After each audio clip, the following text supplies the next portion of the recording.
चलिए आज बात करते हैं जीवन के एक बहुत ही बुनियादी पर दिलचस्प पहलू पर।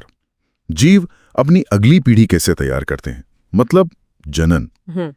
हमारे पास विज्ञान की किताब का एक हिस्सा है, पर हम इसे सिर्फ पढ़ेंगे नहीं बल्कि समझेंगे कि ये सब होता क्यों है और कैसे। अक्सर हम सोचते हैं भाई जिंदा रहने के लिए खाना, पानी, सांस लेना जरूरी है। ठीक है, जनन तो एक जीव के अकेले जिंदा रहने के लिए जरूरी नहीं लगता। फिर प्रकृति इस पर इतनी मेहनत, इतनी ऊर्जा क्यों लगाती है? ये सवाल बहुत अच्छा है। देखिए, एक अकेले जीव के लिए शायद ये उतना जरूरी न लगे, पर अगर पूरी प्रजाति को बचाए रखना है तो जनन के बिना तो काम ही नहीं चलेगा। इसी से तो जीवन पीढ़ी दर पीढ़ी आगे बढ़ता है। और इस पूरी कहानी का जो सेंट्रल पॉइंट है वो है डीएनए, वही अणु जो माता पिता से बच्चों में गुणों को लेकर जाता है। अच्छा, तो मतलब जनन यानी अपने जैसे जीव बनाना, और इसका बेस हुआ डीएनए की कॉपी तैयार करना। हाँ, जैसे किसी घर के नक्शे की कॉपी। हाँ बिल्कुल, डीएनए ही तो वो ब्लूप्रिंट है। इसी में सारी जानकारी होती है कि जीव कैसा बनेगा, उसका शरीर कैसे काम करेगा। कोशिका के अंदर ये डीएनए तय करता है कौन से प्रोटीन बनेंगे, और वही प्रोटीन शरीर की पूरी बनावट, पूरा डिजाइन तय करते हैं। पर हाँ, एक बात है, ये कॉपी एकदम मतलब हूबहू 100% एक जैसी नहीं होती। एक जैसी नहीं होती मतलब कॉपी करने में कोई गड़बड़ शब्द शायद ठीक न हो। असल में यही तो मजेदार बात है। जब डीएनए कॉपी होता है तो थोड़ी बहुत, आप कह सकते हैं, अंतर आ जाता है, विभिन्नताएं आ जाती हैं।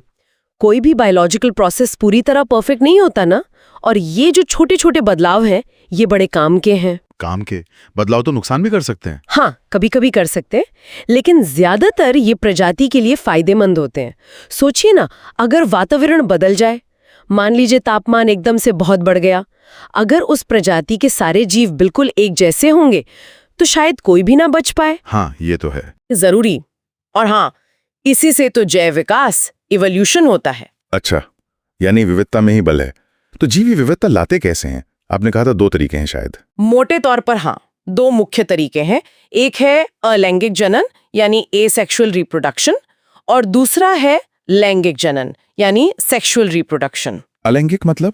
जिसमें एक ही पेरेंट हो। सही। अलैंगिक में सिर्फ एक जनक होता है, वो अपनी ही कॉपी बनाता है। हाँ, कॉपी प्रोसेस में थोड़ी बहुत विभिन्नता तो आ ही जाती है, पर मूल रूप से वो जनक जैसा ही होता है। इसको कुछ उदाहरण देंगे? जैसे वो अमीबा का टूटना। बिल्कुल। अमीबा जैसी जीव खुद को 2 हिस्सों में बांट लेते हैं, उसे द्विखंडन कहते हैं।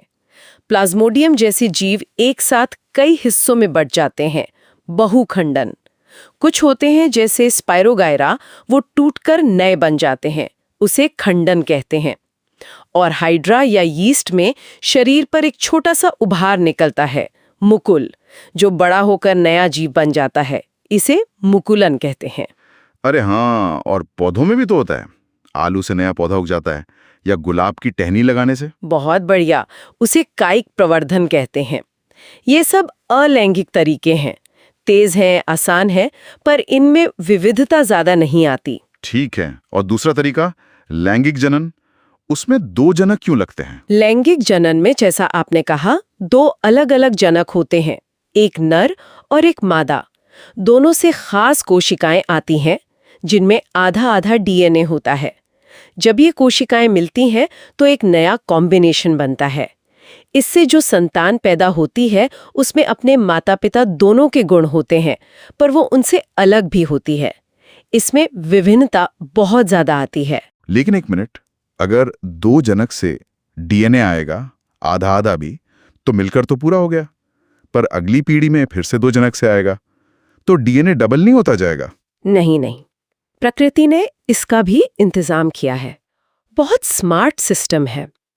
लैंगिक जनन के लिए जो खास कोशिकाएं बनती हैं ना, जिन्हें युग्मक या गैमीट्स कहते हैं, जैसे पुरुषों में शुक्राणु और महिलाओं में अंडाणु, उनमें गुणसूत्रों की संख्या यानी क्रोमोसोम्स शरीर की बाकी कोशिकाओं से आधी होती है। अच्छा। हाँ, तो जब शुक्राणु आधे क्रोमोसोम और अंडाणु आधे क्रोमोसोम मिलते हैं, जिसे निषेचन या फर्टिलाइजेशन कहते हैं, तब जाकर जो पहली कोशिका युग्मनज या जाइगोट बनता है, उसमें क्रोमोसोम की संख्या फिर से पूरी यानी नॉर्मल हो जाती है। समझ गया।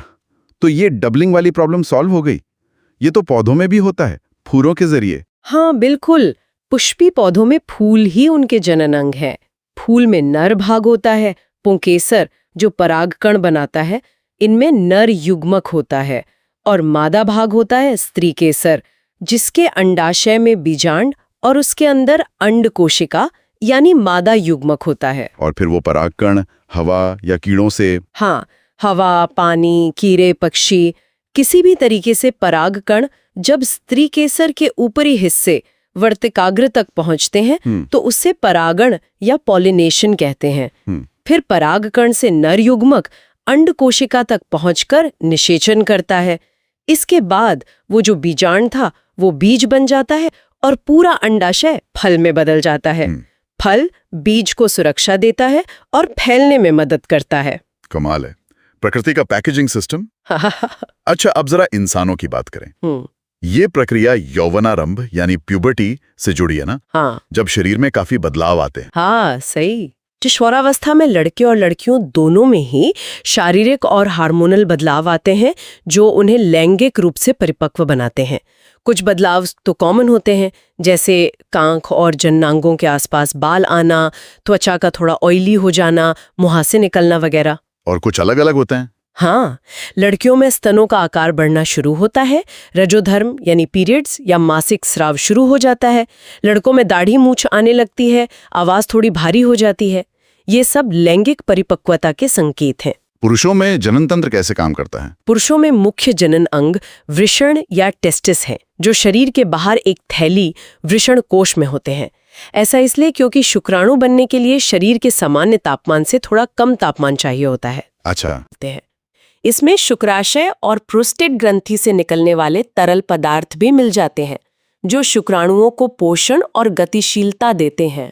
और महिलाओं में अंडाशय या ओवरीज होती हैं, जो पेट के निचले हिस्से में होती हैं। ये अंडाणु यानी एग सेल्स बनाती हैं और साथ ही महिला हार्मोन एस्ट्रोजन और प्रोजेस्टेरॉन भी बनाती हैं। हर महीने आमतौर पर एक अंडाशय से एक अंडाणु परिपक्व होकर निकलता है और अंडवाहिका या फैलोपियन ट्यूब में आ जाता है। इसके अलावा गर्भाशय या यूट्रस होता है, जहां भ्रूण का विकास होता है, और योनि या वजाइना होती है। तो निषेचन कहाँ होता है और गर्भधारण की प्रक्रिया क्या है? निषेचन ज्यादातर अंडवाहिका यानी फैलोपियन ट्यूब में होता है। शारीरिक संबंध के दौरान शुक्राणु योनि मार्ग से गर्भाशय होते हुए अंडवाहिका तक पहुंचते हैं। अगर उस समय वहां अंडाणु मौजूद हो तो एक शुक्राणु उसके साथ मिलकर निषेचन कर सकता है। इससे युग्मनज बनता है, जो विभाजित होना शुरू करता है और धीरे धीरे गर्भाशय की ओर बढ़ता है। गर्भाशय में पहुंचकर ये उसकी मोटी दीवार में स्थापित हो जाता है। इसे इम्प्लांटेशन कहते हैं और यहीं से गर्भाधान शुरू होता है। और बच्चे को पोषण कैसे मिलता है? वहां एक खास संरचना विकसित होती है जिसे प्लेसेंटा या अपरा कहते हैं। ये प्लेसेंटा एक डिस्क जैसी होती है जो गर्भाशय की दीवार से जुड़ी होती है और एक नली अम्बिलिकल कॉर्ड से भ्रूण से जुड़ी होती है। इसी प्लेसेंटा के जरिए मां के खून से पोषण, ऑक्सीजन वगैरह भ्रूण तक पहुंचता है और भ्रूण के शरीर में बने बेकार पदार्थ मां के खून में चले जाते हैं। ये एक तरह से बच्चे की लाइफलाइन है। और ये पूरी प्रक्रिया करीब 9 महीने चलती है। हाँ, इंसानों में गर्भकाल आमतौर पर लगभग 9 महीने का होता है, जिसके बाद शिशु का जन्म होता है। और अगर निषेचन न हो पाए तो? आपने रजोधर्म का जिक्र किया था। हाँ, हर महीने गर्भाशय खुद को संभावित गर्भधारण के लिए तैयार करता है। उसकी अंदरूनी परत मोटी और खून की नलियों से भरपूर हो जाती है, ताकि अगर भ्रूण आए तो उसे पोषण मिल सके। लेकिन अगर अंडाणु का निषेचन नहीं होता तो उस मोटी परत की जरूरत नहीं रहती। तब वो परत टूट जाती है और उसमें मौजूद खून और म्यूकस योनि मार्ग से शरीर के बाहर निकल जाते हैं। इसी को रजोधर्म या मासिक स्राव कहते हैं। ये चक्र हर महीने दोहराया जाता है। इस सब के साथ जनन स्वास्थ्य का पहलू भी जुड़ा है, जो बहुत जरूरी है। हाँ, बहुत जरूरी, क्योंकि यौन क्रियाएं सिर्फ गर्भधारण से ही नहीं जुड़ी, बल्कि इनसे कुछ बीमारियां भी फैल सकती हैं, जिन्हें हम यौन संचारित रोग या एसटीडी कहते हैं। कुछ बैक्टीरिया से होते हैं, जैसे गोनोरिया और सिफिलिस। कुछ वायरस से होते हैं, जैसे मस्से, HPV और सबसे खतरनाक HIV एड्स। इनसे बचाव कैसे हो सकता है? सबसे प्रभावी तरीका है कॉन्डम का इस्तेमाल। ये न सिर्फ गर्भाधारण रोकता है, बल्कि इन रोगों के संक्रमण से भी बचाता है। इसके अलावा गर्भाधारण रोकने के और भी कई तरीके हैं, जैसे गर्भ निरोधक गोलियां आती हैं जो हार्मोन पर काम करती हैं। कॉपर टी जैसी इंट्रायूटेराइन डिवाइसेस IUDs हैं जिन्हें डॉक्टर गर्भाशय में लगाते हैं। और स्थायी तरीके भी हैं, जैसे पुरुषों के लिए नसबंदी, वैसेक्टोमी और महिलाओं के लिए ट्यूबेक्टोमी। इन सब के बारे में सही जानकारी होना बहुत जरूरी है। बिल्कुल। और एक और गंभीर मुद्दा है जनन स्वास्थ्य से जुड़ा हुआ, वो है लिंग के आधार पर गर्भपात कराना। अल्ट्रासाउंड जैसी तकनीकों का दुरुपयोग करके जन्म से पहले लिंग पता करना और अगर लड़की हो तो गर्भपात करा देना, ये गैर कानूनी है और इससे हमारे समाज में लड़के लड़कियों का अनुपात बिगड़ रहा है, जो बहुत चिंता की बात है। सही कहा। तो कुल मिला के हमने ये समझा कि जनन सिर्फ बच्चे पैदा करना नहीं है, ये प्रजाति को बनाए रखने की एक जटिल और अद्भुत प्रक्रिया है। इसमें DNA की कॉपी, उससे आने वाली विभिन्नताएं और फिर अलैंगिक और लैंगिक जनन जैसी अलग-अलग रणनीतियां शामिल हैं। हाँ, और हमने ये भी देखा कि इंसानों में ये यौवनारंभ के बदलावों, हार्मोन्स और स्वास्थ्य के कई पहलुओं से गहराई से जुड़ा हुआ है। चलिए, जाते जाते एक सवाल श्रोताओं के लिए छोड़ते हैं।